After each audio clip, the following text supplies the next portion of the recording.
Good afternoon, Abby. How are you today? I'm glad. I'm good. How are you? That's good. It's pretty good. Thank you. That's good. Thank you, Abby, for participating on the podcast. No worries. I'd like to learn more about your childhood, your school life, life saving, first job, finishing schooling, becoming lifeguard, and much more. Abby, how would you describe your childhood? My childhood I would describe as magical, actually. It was mostly me and my mum for a while.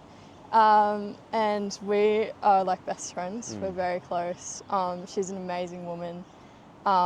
Definitely my role model. Yeah, I looked up to her a lot and still do. My mum's work is quite unique. My mum's actually a psychic medium, which I'm not sure. Do you know what that is? Nah. No. So she actually works, it's quite spiritual. So she works with like tarot cards. She connects with like the spirit world, connects with the dead, I guess. And what sort of spirit world? Is it like a religious world, or is it like a separate, like? I guess you could call that, yeah. It's just our beliefs, I guess. Not everyone believes in that, but I was kind of raised into that. And yeah, Mum created her own business. We moved to Sydney for 6 years of my life, and that's where she started her business. And I was always there as a little kid, just kind of wandering around, meeting new people. It was quite fascinating to watch her do that. Yeah. But it was awesome. And what was your earliest memory? Of Childhood. Definitely probably living in Sydney. I absolutely loved it because I was a little beach baby. So we lived on the coast in Bronte, which was south of Bondi Beach. And I absolutely loved it, just surfing, swimming every day. Yeah, it was amazing. I loved it. And did you go to Bondi Beach often? Oh yeah. Did you see like the TV crews as well? All the time. Yeah, I thought it was so cool. Got a few pictures with the lifeguards. Oh, sweet. Yeah. Were you ever in like any episodes in the background? I wasn't, no, but I did get saved by one. But not on the show, unfortunately. Fortunately, yeah. Yeah.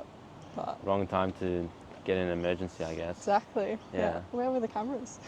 Yeah. And how do you describe growing up in that suburb in south of Bondi, Bronte? Yeah, honestly just extraordinary. Like, it was just amazing, all the beaches. I just never seen anything like it, you know, growing up in Melbourne since I was 6. We didn't actually go to the beach that much until we moved to Sydney, and that's where, you know, I started getting into surfing, swimming competitively. And the weather was a lot better. And I don't know, it was just so different. The people there were just, it was just such an amazing community. Yeah, you just felt really welcomed as soon as you came. Everyone just knew everyone. Yeah, I loved it. More welcoming than Victoria? I don't know, like, obviously I was only a kid, but I didn't really put myself out there as much in Melbourne, but whereas in Sydney, I don't know, it's just a different vibe. Yeah, but not sure. Were the beaches in Sydney better than the ones in Victoria? I've got to say, 100%. Yeah, a lot better for surfing, and I loved the big waves as a kid. Loved body surfing and just getting smashed by waves. Yeah. So yeah, no, definitely. And does Victoria have more beaches than New South Wales? Because I know the 4 big ones, but... In the 4 big ones in Sydney, or? In like Sydney, yeah. Yeah, so there's Bondi, Bronte, Coogee and Claw are the most famous beaches, and then they've got like the coastal walk, so you walk along all of them. We used to do that most weekends. I can't say I loved it as a little kid. I was a bit of a sook, but it was amazing. Yeah.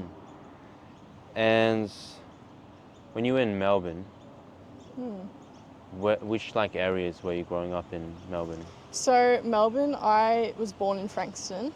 And then we moved to Albert Park probably when I was around 2. Yeah, so mostly Albert Park, and then from there, that's when we moved to Sydney. So just near the city in Port Melbourne, yeah. And then what was the reason to move back from Sydney, New South Wales? Well, so we were always planning on coming back. But Mum just always said that once I finished primary school was the best time to leave. but I always begged her. I wanted to come back because my whole family was here, you know, all my cousins, my grandma, and I'm very close to my family. Family's everything to me, so no, I always needed to be close to them. So that was probably the main reason. Yeah. Did you lose any friends moving back? No, actually, I still talk to every single one of them, and I still visit Sydney from time to time, and yeah, I keep those close connections. So. Yeah. And for people thinking about moving to New South Wales or Victoria, which one would you recommend more for people coming to Australia for the first time? Honestly, where I lived, probably Bronte. Yeah, I definitely recommend that. It's a lot more family friendly. You know, everyone there had kids, and all the parents would sort of look after all the kids there, and it's probably a bit less busy. I feel like someone coming to Australia for the first time, it would be a bit less overwhelming. Bondi was definitely overwhelming with all the massive crowds, and it's very popular. So yeah, definitely Bronte. And what school did you go to? I went to Bronte Public School. Yeah. Yeah. So. And how did you find the school? Oh, that school's just incredible. Yeah, very small, but there were so many different opportunities, like drama, acting. That's where I got into performing arts. They taught dance there. Yeah, and it was right next to the beach. So, you know, you could see the beach from the school, and, you know, I'd be a little kid watching from the window, just waiting for the bell to ring to head back down to the beach. But yeah, it was a beautiful school. Yeah, the teachers there were just incredible. Yeah. And when you came back to Melbourne, did you go into a Melbourne school or? Yeah, so I just finished primary school, so I was heading into high school, and I went to Frankston High School, which I've recently just graduated. Yeah, so it was quite scary coming to, you know, it was such a big school compared to Bronte, but yeah, they were very welcoming, and yeah, I really liked going there and had the exact same opportunities. You know, all the productions, they're like very big on their sport, so yeah, I got into my sport. They've got a Lifesaving program, which is how I got into that. So yeah, I definitely recommend that school for anyone. Was there any culture shocks when you transitioned from schooling in New South Wales to Victoria? Not really, no. Probably just the fact that, you know, just how big it was, yeah, and how many kids there were. But yeah, apart from that, no, it was quite similar, yeah. And what was your first job? My first job was actually at Trigger Brothers, which is a surf store just in Frankston. They've actually got another business in Point Leo as well. But yeah, so I was about 15 and 9 months when I got that job, and I absolutely loved it. I worked there for about a bit over a year. Yeah, and I was selling surfboards. Yeah, and I don't know, I just loved it. And, you know, there were only a few of us there, and we're all young and had all the similar interests, and yeah, it was so much fun. Yeah. How did the management treat you? Quite well, actually. Yeah, so Paul and Phil are the two owners, and they're the Trigger Brothers. Yeah, and they're just lovely guys. Yeah, I got treated very well, yeah. Honestly, it kind of just felt like a little family at the time, but yeah. Do you still work there? I don't know, so yeah, now Park is my job as a lifeguard, and then I also work at a cafe, street cafe in Aspendale. But yeah, I just needed a bit of a change, and yeah. But no, I still love them and still support them, you know. Yeah.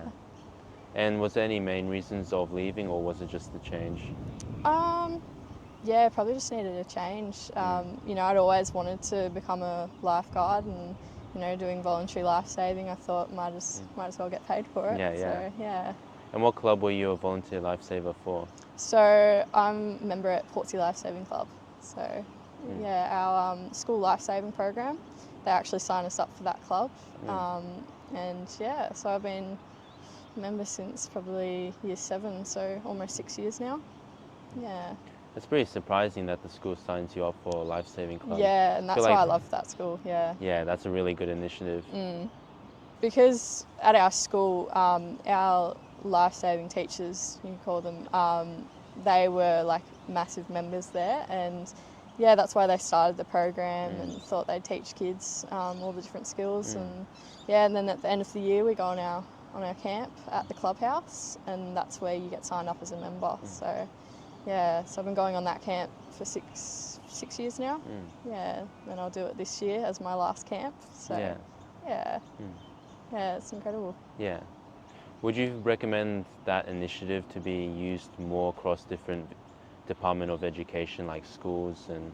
100%. I think it's really important, especially for young kids, just to start at an early age, just to learn those skills. You know, they'll save another life, but also be able to learn how to save their own. So, yeah, I think it's really important, especially if you're living close to the beach and you know you want to put that into your child's lifestyle. Then yeah, it definitely needs to be educated on. And when did you first become a lifeguard? Yeah, so a lifeguard. So I did lifesaving voluntarily in year 7. As soon as I got to the school, I started doing swimming competitively, and I had my lifesaving teacher, Mr. Cameron, came up to me and said, you know, do you want to join our lifesaving program? And at first I was terrified. You know, I did not want to do it at all. I thought I just didn't have the capabilities. And Mum said, you know, just try it, you know, you might actually end up loving it. So I went to one of their programs, and I, you know, haven't turned back since. I've loved it ever since. And yeah, so I've done that from year 7 to now grade 12. And then probably last year in October, I decided to go to Park and get a job there. And yeah, it's been amazing. Get to, you know, use all my skills and my passion for lifesaving, and then of course get a little bit of money from it. So, Of course, yeah. Yeah. Is it higher pay, would you say, than your retail job? Or? At Trigger Brothers? Yeah, definitely. Yeah. Was that another factor that? Yeah, probably. Yeah. And when did you first do the lifeguard training, or what inspired you to do the lifeguard training when you did it for the certificate? Yeah, so, well, obviously at Park, you know, you need to get your lifeguard course, like your lifeguard qualification to get the job. But I'd always wanted to do it as well, just because I thought it'd just be a really amazing opportunity. And I found it incredible in the course. I made so many new friends, and yeah, just met so many people. And yeah, and then with lifesaving at the beach as well, you know, every year at the camp we do our training for a week, and we just do that down on Portsea Back Beach, and then we also go to Quarantine Station, which is near there. Yeah, and I just love it, and especially watching, you know, the younger kids in year 7, yeah, just grow that passion, and just reminds me of my little self when I first started. And yeah, I just think it's really important. And also just to gain confidence through it. You know, I wasn't the most confident kid, but, you know, as soon as I did that, I just grew my confidence and realised what I was actually capable of. And during your patrols at the beach, what has been the worst incident you've had to kind of administer first aid or be a part of? Yeah, so I'm quite lucky. I really haven't dealt with any major incidents. I mean, mostly we're up in the tower, so watching from above. And probably the worst one was when we had a group of kids get swept out into a rip, and the parents were sitting on the beach and had no idea, weren't watching. And our patrol group that were on the beach hadn't realised, because they were dealing with another incident, so we quickly had to radio and let them know. So that was probably our most major incident. But, you know, I've had friends where I wasn't there and they've dealt with spinal injuries and all of that. But I'm quite lucky that I haven't had to deal with that. So, yeah, I think it's a good day when you don't have to administer that. Yeah.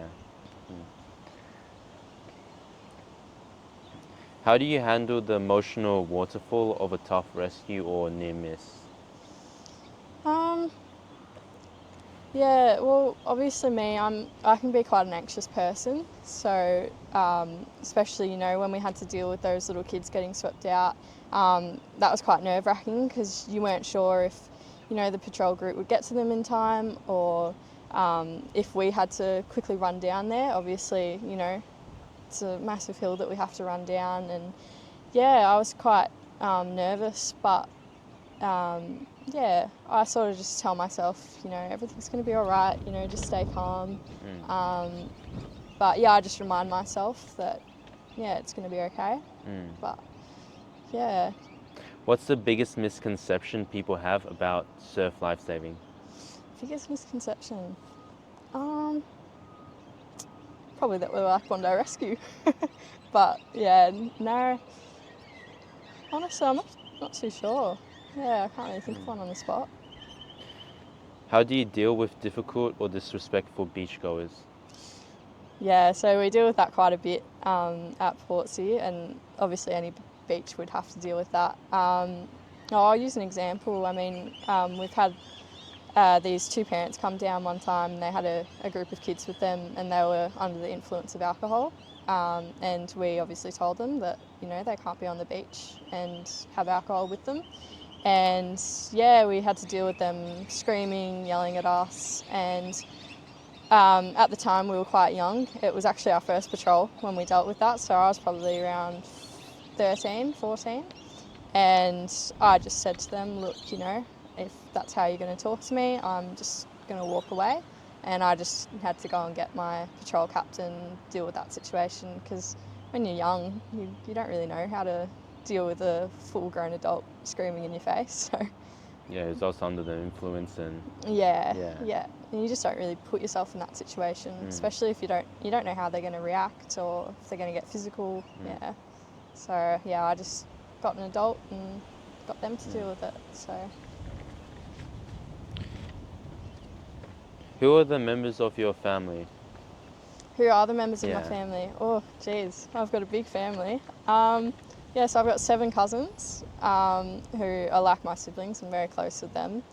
I've got my mum, who, yeah, like I said, my best friends. Yeah, I've also got my half-sister, Rhiannon, who I've recently just reunited with, probably around 2 years ago. And she's also got a little boy who's my nephew. And yeah, I'm very close with them. I love them very much. And then I've obviously got, you know, all my aunties and uncles, and my grandma. Yeah. So, but yeah, we're a big family, but very close.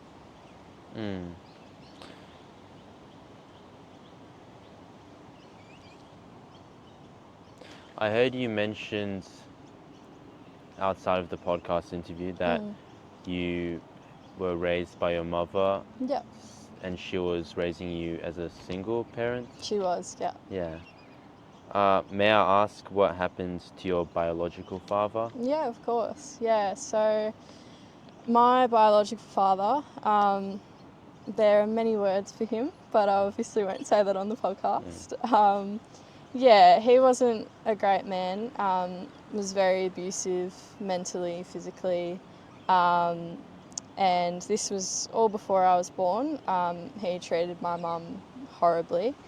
You know, my mum was initially trapped in this marriage where she felt like she couldn't get out, and that's what abuse does to victims. They just feel like there's no way out. And then obviously she had me, and she still felt trapped at the time. No one knew what she was dealing with. But yeah, so then eventually when I was around 3 months old, she worked up the courage to leave him. This was because my family had just witnessed what he was doing to her, and helped her get out of that marriage. And we then had to move into my grandma's house at a young age. And yeah, she was incredible, helping us get through that really rough patch in our life. And when I was around 4, I then was then abused by him, unfortunately, and it took me about a year to work up the courage to tell my mum what was happening, because as a kid you don't really understand that, you know, what he's doing is wrong. You're just made to think that it's all normal. So yeah, I worked up the courage to tell her, and that's when Mum knew, we needed to do something about this, and we both went to the police. I made a statement at the age of 5, which was quite hard, being a little kid dealing with police and court. But so that happened for quite a few years. Mum went through a really rough time where she was told, she might lose me to this monster of a man. But she just kept fighting, and she then got custody of me. We unfortunately then that was why we had to move to Sydney. We were told to move there to get away from him, but unfortunately he then tried to come and take me back, which he wasn't supposed to. So that was when we had to get a restraining order, and I made the decision at the age of 8 to go to court for the first time and be by my mum's side and support her. And I think that's where I first, got my bravery from. So it wasn't easy, but it definitely made Mum and I, a lot closer. And that's why I've got that relationship today. With inflation over the years, what sort of work does your mum do as a single earner household to afford the cost of living and raising a daughter? Yeah, so obviously, like I said, Mum's a psychic medium, but she also does like counselling and like couples therapy, all of that. And she runs her own business called Our Heart Space. And so she's been running that since I was about 6. And it just keeps growing. She travels around Australia and does events and retreats, workshops and all of that. So that's how she makes her money.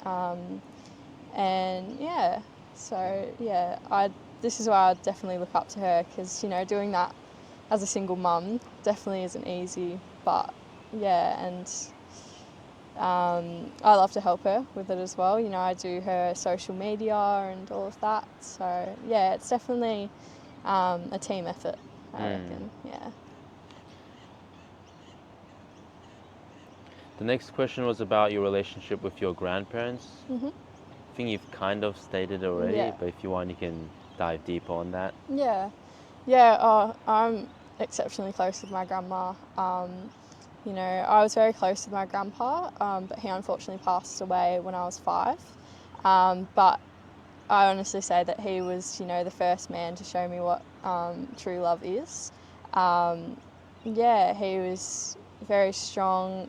He dealt with a lot of difficulties from a young age, which is why I really relate to him. He had his mum pass when he was 17, and then, went to a boarding school and had to deal with those struggles. Before I was born, apparently my grandma was told that I was going to be her little soulmate and going to have a great relationship, and that was all very true, And, during COVID, we lived with my grandma for a couple of years, and I couldn't think of anyone to do that with than her, and definitely just keeping her company and and you never know when you're going to lose a grandparent. So, I spend every Thursday at hers every week, and we watch TVs together to our little cups of teas, and I'm very close to her, so I'm very lucky. Did they help support you emotionally and financially? Yeah, 100%. My grandma definitely, when Mum and I were going through that struggle in our life, she was incredible. She dropped everything, let us move in.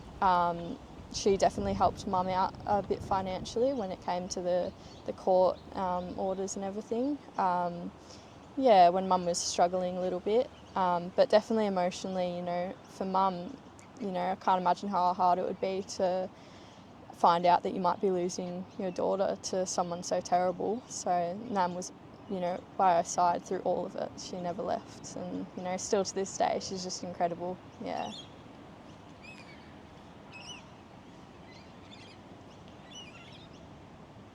Would you ever look for a male role model, like a father figure in your community to look up to? Yeah, well, I've got many male role models in my life. you know, my mum, since I was little, um, yeah, my uncles through my mum's side have just been there for me. I see them as dads, to be honest, yeah. And, you know, through my life-saving community, my life-saving teachers, you know, I see them like brothers, you know. They're just incredible, and definitely show me, you know, how to receive love from males again. You know, it's very hard when you deal with something like that from a young age to trust again.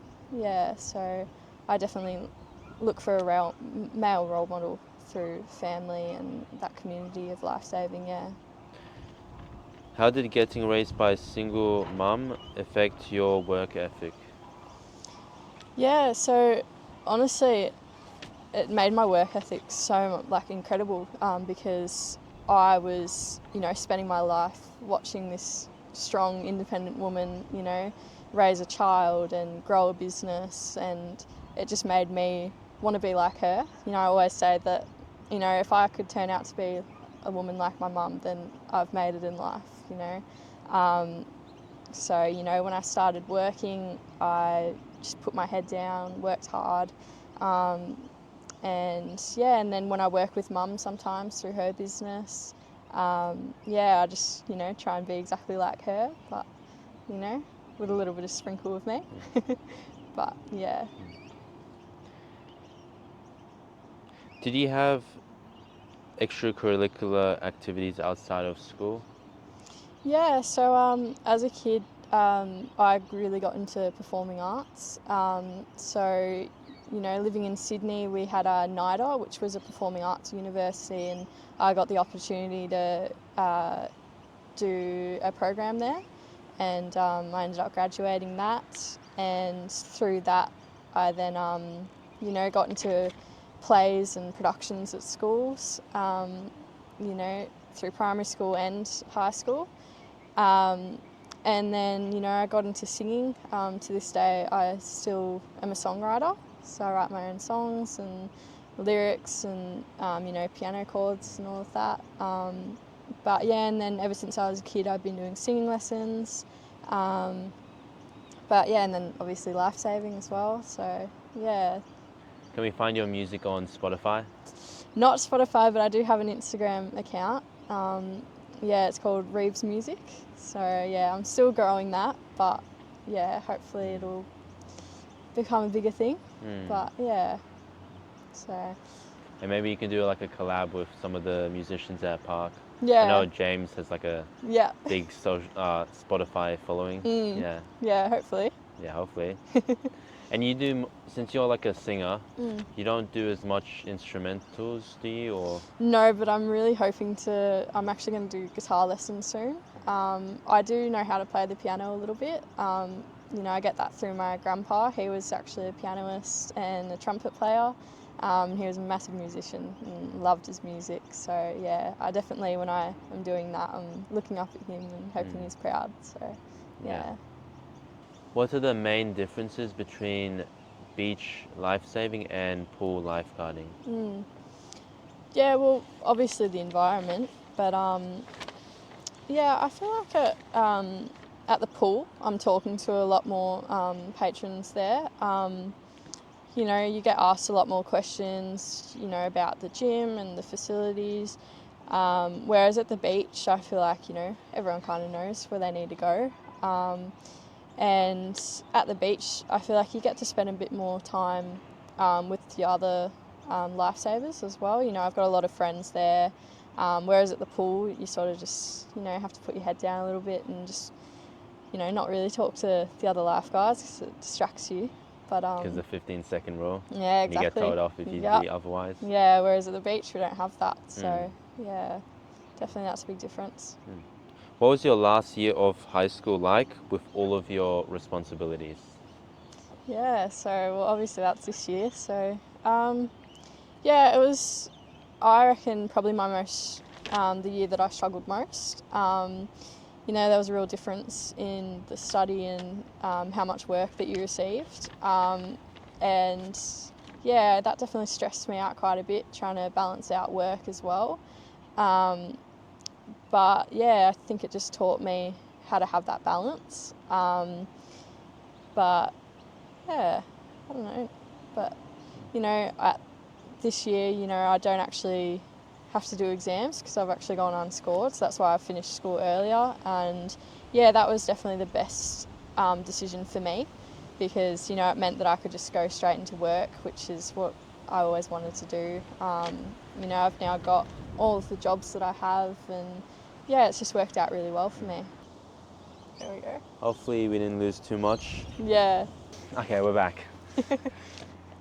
Did you do a vet while you were doing it unscored in school? No, so I didn't do a vet course, but yeah, I actually did want to last year in year 11, but I just wasn't really sure what I'd study, Going unscored wasn't always in the picture for me, I wanted to go to university straight after school and study psychology, but, then I just realised I was really only doing that because I thought that's just what you had to do, graduate school, get a high ATAR and go to university, but I started to realise, your ATAR doesn't define you. You don't always have to go to university, you can make your own pathway, and that's why, I did go unscored. I just wanted to do it all myself and, find what works best for me. So Like the pathway your mum took with her businesses? Yeah, exactly, yeah. But yeah, hopefully maybe one day I'll create my own business. And Yeah, that's a dream. yeah, definitely. Because I'm also doing it unscored. Because I'm doing like a okay. vet and VM program. Yeah. Yeah. Oh, awesome. Yeah. Which definitely gives you lots of time to work and Yeah. lots of opportunity. Just works best for us. Yeah. And they taught me how to do a podcast as well for Well, English. there you go. Yeah, Yeah. see? Yeah, it's awesome. Working out well. Yeah. If you could go back in time, what would you tell your 13-year-old self? Cool. Well, as a 13-year-old, like I said, I just was not confident. I didn't really think I was capable of much. I sort of just kept my head down and thought I was, just different to everyone else. But yeah, I'd probably just tell her that, everything's going to be all right. It's all worked out. I was always so stressed about school. I didn't think I was, the smartest little cookie at school. But yeah, as I grew up, I started realising, you don't have to be smart in school. You can be smart in so many other ways. Just even if you don't get the best grades, it does not define you at all. So I definitely tell her to just be happy and just put yourself out there, just be confident, 'cause that's where it's gotten me today, confidence, I heard you did some modelling or extras work in the past. I was also told by one of the other lifeguards when I was talking to them about when I first kind of started into that industry. What sort of shoots have you done or did you do? Yeah, so I did not do a lot, but yeah, when I was a baby, because I had two parents who were models, when two models have a baby, you then get photographed and then put in the newspaper, and and I'm pretty sure maybe sometime when I was a toddler I did like a little bit, but yeah, I definitely want to make that a reality today. It was funny, just before I came and saw you, I'm reaching out to all these model agencies, and I'm hoping to do, with my boyfriend, like couple photo shoots and stuff. Yeah, so hopefully I can make that a job, or or just a bit of fun. So. Yeah, or side hustle. Yeah, exactly. Do you know Real Star Now, the platform? No, I don't. It's like a job listing platform for different gigs in like the talent industry. It's you don't need an agency for it, but if you have one, you can kind of add it to your profile. Yeah, okay. And you go on Star Now, they have modeling work or extras work or acting roles. They also have the price tag of how much they're paying you, Oh, awesome. or if it's free, like volunteer. Yeah. And there's a lot of like different uni like student shoots which can help you get the experience early on. Yeah. So if you're interested, you can check that out. Yeah, definitely. I'll have to look at that. Star Now. Okay. Yeah. I'll keep that in mind. Thanks. And actually I had a model from my previous episode named Rowan. Yeah. He's the one that was talking about IT in that episode. Yeah. He's actually a model on Star now. Oh, awesome. Yeah, with Yeah. a few different agents as well. Yeah, I'll definitely have to look into that. If you're not subscribed, please subscribe. Also, please smash that like button on the video and enjoy the show. What's your biggest goal in life-saving or beyond the next 5 years' time? Oh. Well, my biggest goal in life saving, I think, is just to continue to learn new skills. You know, I feel like you never stop learning. You know, I've definitely learnt that from graduating school. Yeah, I just want to, you know, teach young kids as well, you know, in our life-saving program. I'm still part of that at school. Yeah, and just to build their confidence, just like how I did at 13. Yeah, and I hope to just continue working at Park and, you know, maybe even become a senior lifeguard and, yeah. Or duty manager? Or duty manager, yeah, exactly. Yeah. Yeah, so. For anyone interested to get into life-saving, what would you recommend or what advice would you give to them that you wish you had when you were first starting?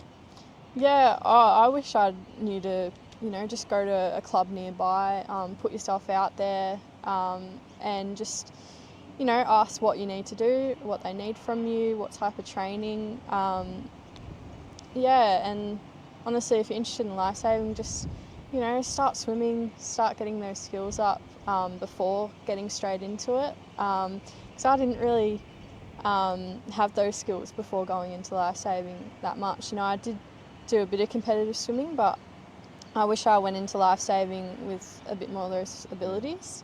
Yeah, because when you're around everyone that obviously do have that, yeah, you don't feel as confident. But yeah, no, I just wish I did go into it with confidence though. So yeah. What age did you start swimming at? Or probably started at the age of 7. So yeah, you know, I wasn't the best swimmer before that. You know, I was only doing doggy paddles and stuff. But yeah, you know, at school, through primary school, I, you know, just started doing like, you know, the swimming carnivals and started getting swimming lessons and realised how much I loved it. Yeah, and then from there I just haven't really stopped. So yeah. Yeah. 7's kind of a later age for starting swimming at Bell. Yeah, so yeah, well that was more competitively, but yeah, I don't know, I was quite late to get on it, but yeah. Because I started when I was 3. Yeah, there you go, see? It's pretty early programs. Yeah, well Mum tried to get me into it, but I was a real stubborn kid, so, you know, I tried to get me into swimming lessons, you know, at a toddler age, but I just refused. I don't know why, but yeah. So. And for any other person who's potentially victim of domestic violence, what venues or actions do you recommend they take to help them further themselves on their path to recovery? Yeah, well, honestly, I would just tell them to go straight to family and friends. You know, I'm sure that's what Mum wished she had done straight away.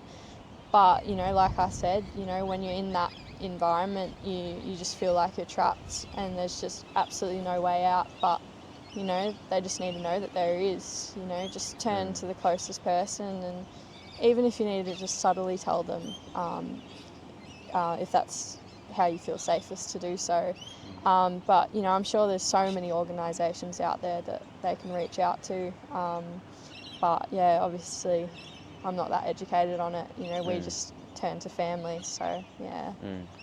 Looks like we're about to wrap it out. Yep. I like to finish my podcast with the Proust questionnaire by Marcel Proust. Shall we begin? Yep. What is your idea of perfect happiness?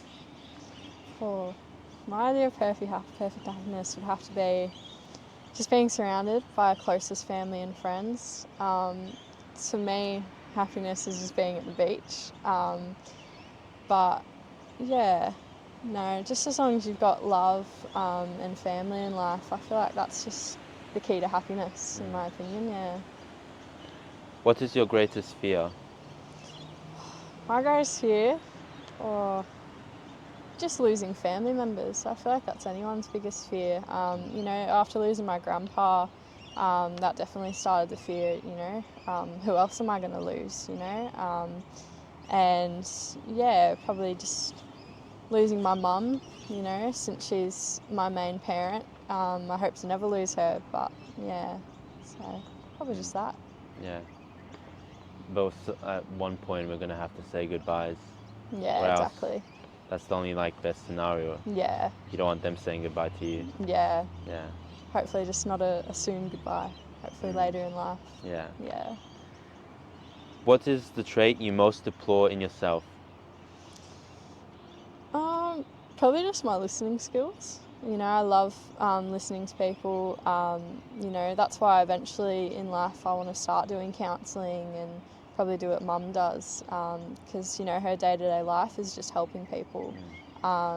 So yeah, probably just that, and just how forgiving I am. I feel like I'm quite a forgiving person, which can be a good and bad thing. But yeah, I do love that about myself. Yeah. Though I think deplore means strong disapproval or Oh, dislike. it's just sorry. Actually, yeah, my forgiveness could actually be something I dislike. Yeah. I do love and hate it because sometimes when you're so forgiving, you let in the wrong people in your life. Yeah, I've definitely learnt that the hard way. But yeah. What is the trait you most deplore in others? Probably people that judge too quickly. Yeah, I feel like people that just judge a book by its cover and don't actually take the chance to get to know a person.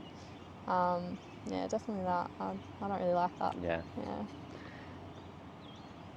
Which living person do you most admire? Yeah, definitely my mum.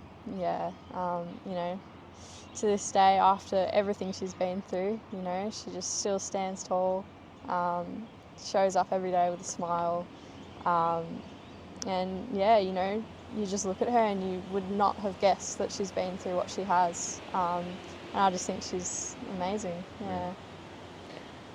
What is your greatest extravagance? Greatest extravagance. Remind me what that means. Lack of restraint for spending money on something. Ooh. I don't know. I felt I'm pretty good with money. Habit of spending more money than you can afford or is necessary. Yeah, I don't really have one. Yeah. What is your current state of mind? Current state of mind. I've kind of in a state of just going with the flow at the moment. I never used to be like that. I always had to have a plan for everything, otherwise I just get too stressed. But yeah, at the moment I'm sort of just taking every opportunity that comes my way. Even if I'm not sure if it's going to be something I'm interested in, I'll still take it. And yeah, if I end up liking it, well, awesome. What do you consider the most overrated virtue?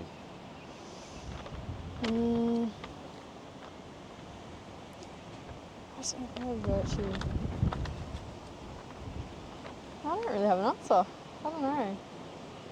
Yeah. Would the definition help? Maybe. Behavior showing high moral standards. Yeah, still don't really have one. I guess we skip. Yeah, skip that. On what occasions do you lie? Do I lie? Or I feel like everyone kind of has to tell a little white lie from time to time.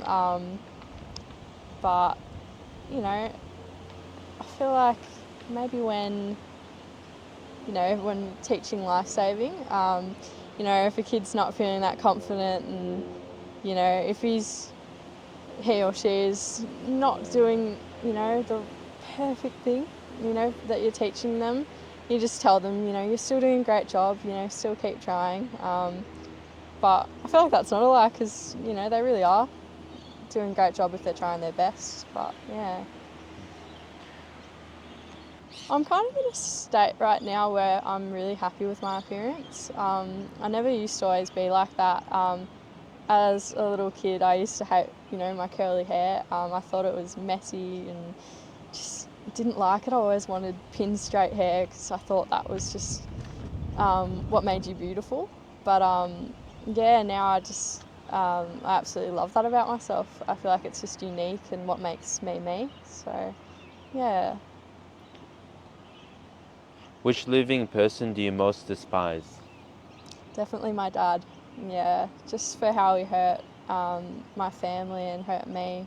Yeah, just I try not to hate anyone, but it's very hard when it comes to that man. Yeah, but I think I've again found forgiveness. But yeah, he's been through a lot in his childhood, and I believe that's why he acts the way he does. But there's still no excuse. So yeah. Yeah. And what sort of stuff was in his childhood? Definitely abuse. More probably mental than physical. But yeah, and I think that he just was never taught that that wasn't okay. Whereas me, I've got taught from a very young age that that's not how you treat people. So yeah. What is the quality you most like in a man? I just love when a man just, knows how to take care of you, just shows genuine kindness, For example, my boyfriend, he's just an absolute sweetheart. From day dot, just knew exactly how to treat me, always open the door first.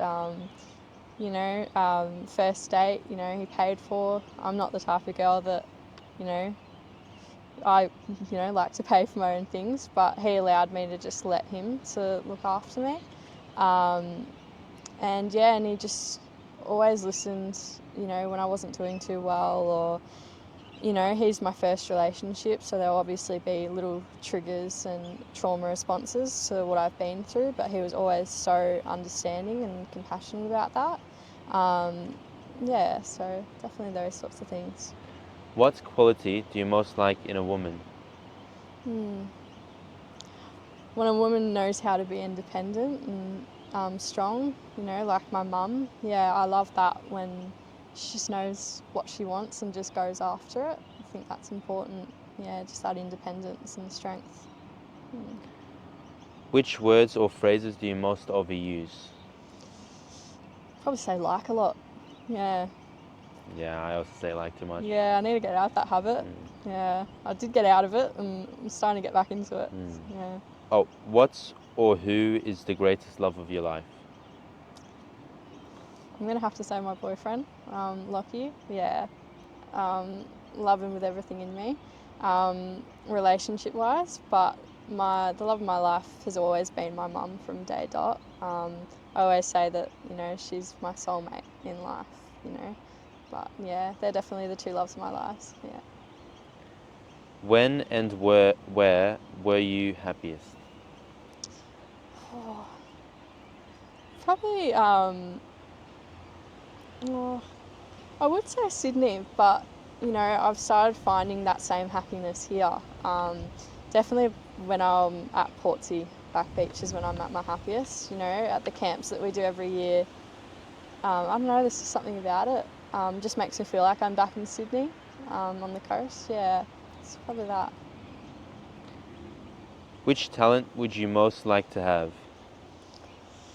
Oh, I wish I was more of a sporty kid, I always wanted to, get into basketball and be a basketball player. So, yeah, I kind of wish I got into stuff like that. Yeah. But, I mean, never say never. yeah, it's never too late, I guess. Yeah. Guess we'll see. If you could change one thing about yourself, what would it be?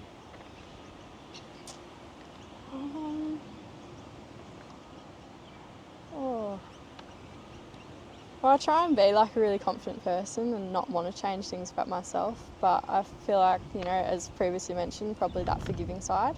I feel like I do need to sometimes stop and go, okay, well, this person may not deserve to be in my life, and need to stop giving them chances to keep hurting me. So, I probably want to change that. What do you consider your greatest achievement? Right now, graduating school has been quite an achievement, but definitely, you know, all the qualifications that I have in lifesaving, yeah, it's definitely shown how far I've come, and just that I, you know, had faith in myself to actually do that. So, yeah. If you were to die and come back Mm. as a person or a thing, what would it be? Well, that's a tricky one. I was actually talking about this with my friends the other day. I reckon I'll come back as a dolphin because, you know, they get to play for life and, you know, they're just so loyal and, you know, they get to spend their days in the ocean. You know, I always wish that I could just do that. So, yeah, I reckon a dolphin. And they're really friendly to people as well. Yeah, exactly. Yeah. Where would you most like to live? Oh, I always wanted to live in Italy. You know, I love Italian food. Their beaches are just incredible. I've never actually been, but I might be going next year. So, yeah. So, yeah, I reckon Italy or maybe Greece, something like that. Maybe a schoolies trip. Yeah, exactly. What is your most treasured possession? Oh, definitely the last letter that I got from my grandpa. Yeah, before he passed, he made sure that he wrote each of my cousins a letter from him. Yeah, and I keep that very close to me. You know, it's always just in my room, and I always bring it out from time to time. And you know, he left little bits of advice and stuff like that. So you know, when I'm struggling a bit and want to feel close to him, I definitely read that. So yeah. What do you regard as the lowest depth of misery? What were steps of misery? Um, mm, Probably when you just go into that stage of feeling like nothing's gonna get better. Like, yeah, I feel like it really brings you down where, you know, you just start feeling so lonely and, yeah, just have no faith in life. Yeah, I feel like that's probably the lowest. Yeah. What is your favorite occupation? Oh, favourite occupation. Um, well, I myself haven't had the occupation of acting, but I feel like that would definitely have to be my favourite, or singing. Yeah, that'd be a dream of mine to do that. So, yeah. What is your most marked characteristic? Mm,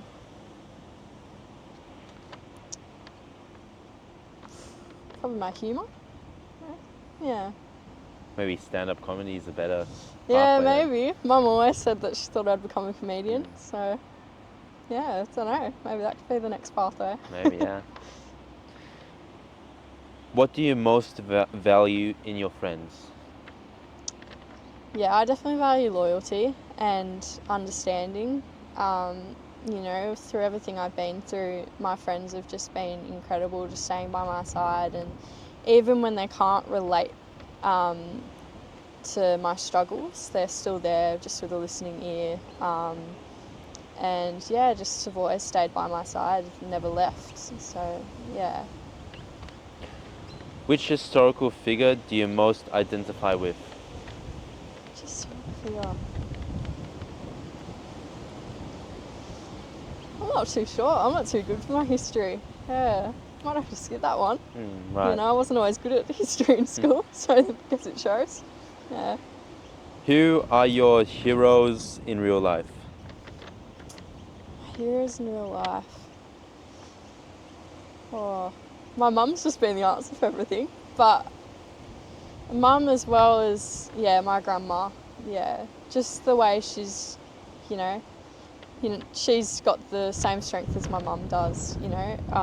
She's dealt with her own struggles in life, and just to be able to drop everything for her family members and, you know, go through that with us, you know.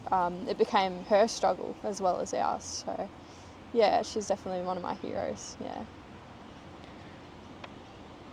What are your favorite names? Like nicknames or just Either or. favorite names. I always loved the name like Luna. I always loved that name. I always said if I ever had like a little girl, I'd name her Luna. That's the name of my sister's cat. Really? Yeah, There you go. Yeah, maybe I should name it after that. maybe, yeah. What is it that you most dislike? Just in general. Oh, what do I most dislike? Yeah, people that just hurt others and that just for some reason makes them feel good about themselves. Yeah, I feel like I just dislike cruel people. Yeah, I feel like anyone does. Yeah. Mm. What is your greatest regret? Greatest regret?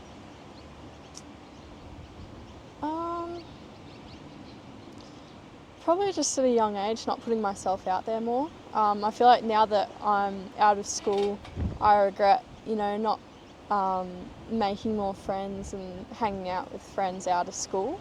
I feel like I always kind of just stayed at home and studied and yeah, just didn't put myself out there that much. But now that I am out of school, I guess I got more time to do that. So yeah. And when you're doing it unmarked, did you have more time or did you spend more time? Yeah, definitely. But obviously it was hard because with my friends that are going marked, then they don't really have that much time because they're busy studying and doing practice exams and all of that. But yeah, so hopefully once they're done, we'll have a bit more time. Yeah. Last question. How would you like to die? Jeez, It's a weird one, but I've never thought of that. I'd hope to die of old age. Just have a long, happy life. No one really wants to die a gruesome death. a lot of people answer that question saying they'd like to die in their sleep. Really? Yeah. Okay. Of old age. In Yeah. their sleep. Yeah. Yeah. Yeah. I reckon that's the best way to go. Thank you, Abby. You did great. Thank you. Yeah, that was awesome. And that's it.